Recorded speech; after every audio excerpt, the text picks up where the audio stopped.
Egy ideális világban meg lenne az a luxus, hogy korán lefeküdj, majd korán ébredj fel, és kipihenten vágj neki egy produktív napnak. De bizonyos kötelezettségek, például a munkahelyi feladatok vagy a gyermekgondozás megnehezíthetik a korán lefeküdni, korán kelni filozófia betartását. Az alvással kapcsolatban talán két fontos szempontot kell figyelembe venni. Az alvás mennyiségét és az időbeli következetességét. Azzal, hogy sötétedéskor fekszel le, biztosíthatod, hogy elegendő pihenést kapsz, miközben könnyebben elalszol. Az is fontos, hogy rendszeresen megfelelő mennyiségű alvásidőd legyen, hogy megelőzd az esetleges egészségügyi következményeket.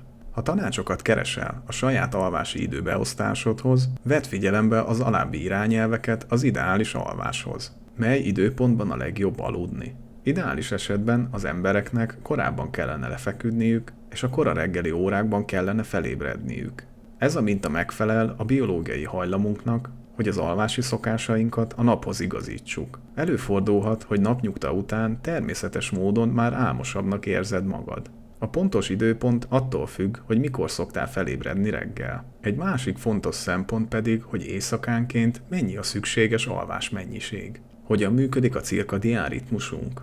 A cirkadián ritmus az agy természetes alvás-ébrenlét ütemezését írja le, amely olyan, mint a belső óránk. Mindenki tapasztalja az éberség természetes csökkenését és a fokozott ébrenlétet a 24 órás időszak bizonyos szakaszaiban. Az emberek leginkább két időpontban vannak a legálmosabb állapotban. Délután 1 és 3 óra között, valamint hajnali 2 és 4 óra között. Minél jobb minőségű alvást kap a szervezeted, annál kisebb a valószínűsége annak, hogy jelentős nappali álmosságot tapasztalsz. A cirkadián ritmus diktálja a természetes lefekvési és reggeli ébredési időpontokat is. Ha egyszer megszokod, hogy minden nap ugyanabban az időben fekszel le és ébredsz fel, akkor az agyad alkalmazkodni fog ehhez a menetrendhez.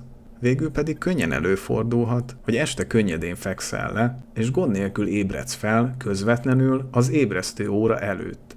A cirkadián ritmus viszont kibillenhet az egyensúlyából, ha rendszertelen műszakban dolgozol, vagy a hét folyamán különböző időpontokban fekszel le. Ez nappali álmossági időszakokat eredményezhet. Mennyi alvásra van szükségünk? A legtöbb szakértő azt ajánlja, hogy a felnőttek legalább 7 órát aludjanak éjszakánként. Ez a mennyiség viszont életkor szerint eltérő és a következőképpen alakulhat.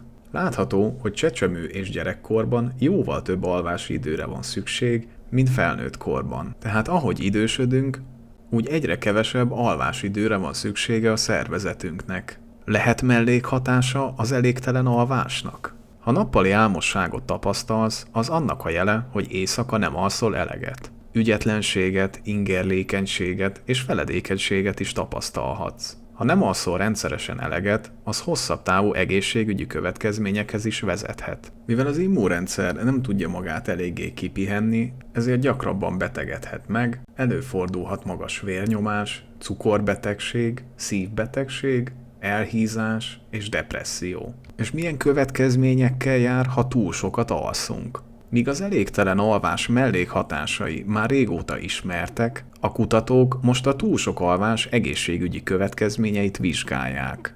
Lehet, hogy túl sokat alszol, ha úgy találod, hogy rendszeresen 8-9 óránál több alvásra van szükséged, és esetleg ezen felül még szundikálnod is kell. A túl sok alvás számos olyan mellékhatáshoz vezethet, amelyek hasonlóak, mint a túl kevés alvás esetében. Viszont ezek a hatások azonban nem mindig magának a túl sok alvásnak tulajdoníthatók. A túlzott alvásigény inkább egy kapcsolódó alapbetegség jele lehet. Ilyen lehet például a szorongás, a depresszió, a Parkinson-kor, pajzsmirigy rendellenességek és esetleg aszma. Mikor érdemes aludni menni?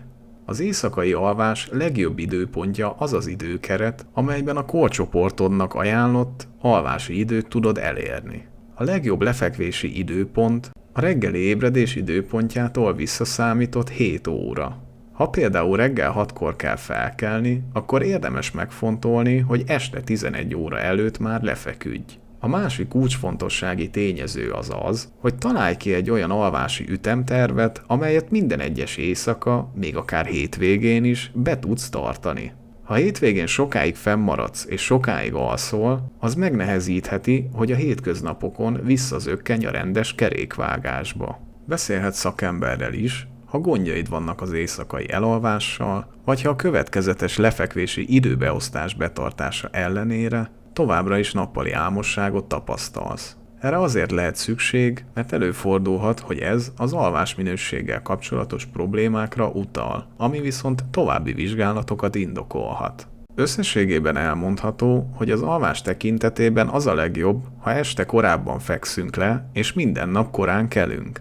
Mégis ez a fajta alvási rend nem biztos, hogy mindenkinek beválik. Sokkal fontosabb, hogy elegendő és jó minőségű alvást biztosíts a szervezeted számára, melyet úgy tehetsz meg, hogy minden nap ugyanabban az időben fekszel le és kelsz fel. Ha tetszett a videó és szeretnél értesülni a csatorna új tartalmairól, akkor iratkozz fel.